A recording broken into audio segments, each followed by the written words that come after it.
സ്വന്തമായി സ്ഥലമുണ്ടായിട്ടും അത്യാവശ്യം പൈസ ഉണ്ടായിട്ടും ചെറിയൊരു വീട് പോലും പണിയാൻ പറ്റാത്ത നിരവധി ആളുകൾ കേരളത്തിലുണ്ട്. അതിൽ പല കാരണങ്ങളുണ്ട്.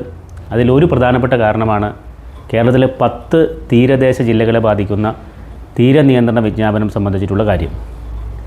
CRZ നോട്ടിഫിക്കേഷൻ്റെ നോ ഡെവലപ്മെൻറ്റ് സോണിൽ വരുന്ന NDZ വരുന്ന പ്രദേശത്തുള്ളവർക്ക് സ്ഥലമുണ്ടെങ്കിലും വീട് പണിയാൻ പറ്റില്ല. പക്ഷെ അവർക്കിപ്പോൾ പുതിയൊരു വാർത്തയുണ്ട്.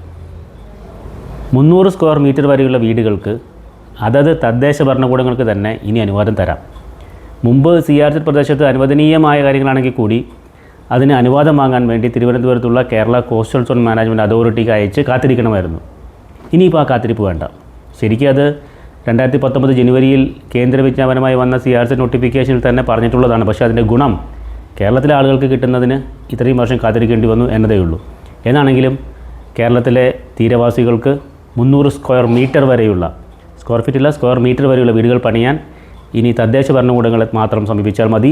CRZ പരിധിയിൽ അനുവദനീയമായ കാര്യങ്ങളാണെങ്കിൽ അത് അവർക്ക് ഒരുപാട് ആശ്വാസം നൽകുന്ന ഒരു വാർത്തയായിരിക്കും എന്നതിൽ ഒരു തർക്കവുമില്ല.